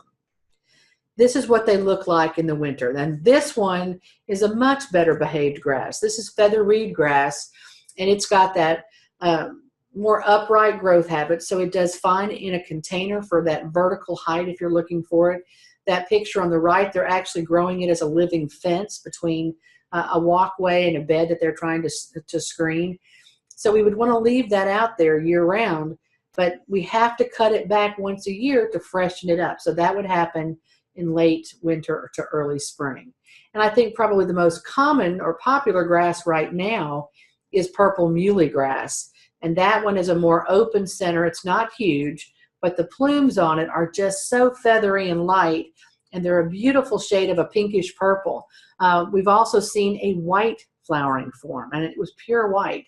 So that white and that purple muhly grass together can be very attractive. So if you've got some really bright sunny areas that are very, very hot, this would be a very good option for you to try.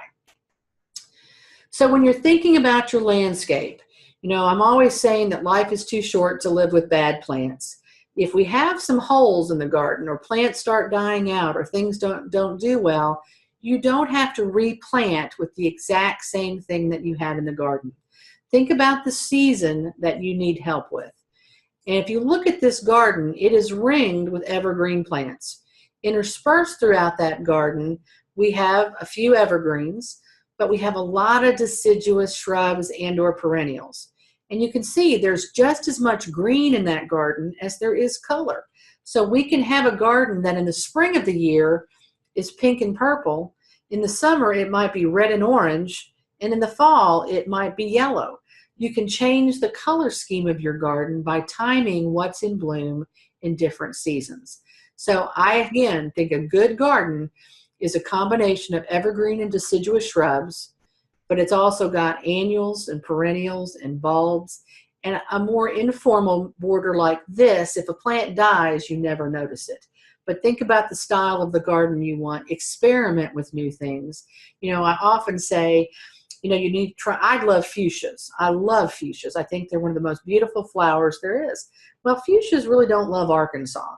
Now, I will tell you that I have had a fuchsia that survived for me from spring through fall. That happened once. I've had some years where it survived for 2 months and it was gone. And then I have some things like poppies. I cannot grow an oriental poppy in my yard. I have tried it more times than I can tell you.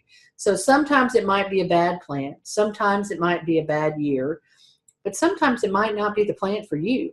And we have too many choices out there. So if it's not doing well, throw it away and try something else.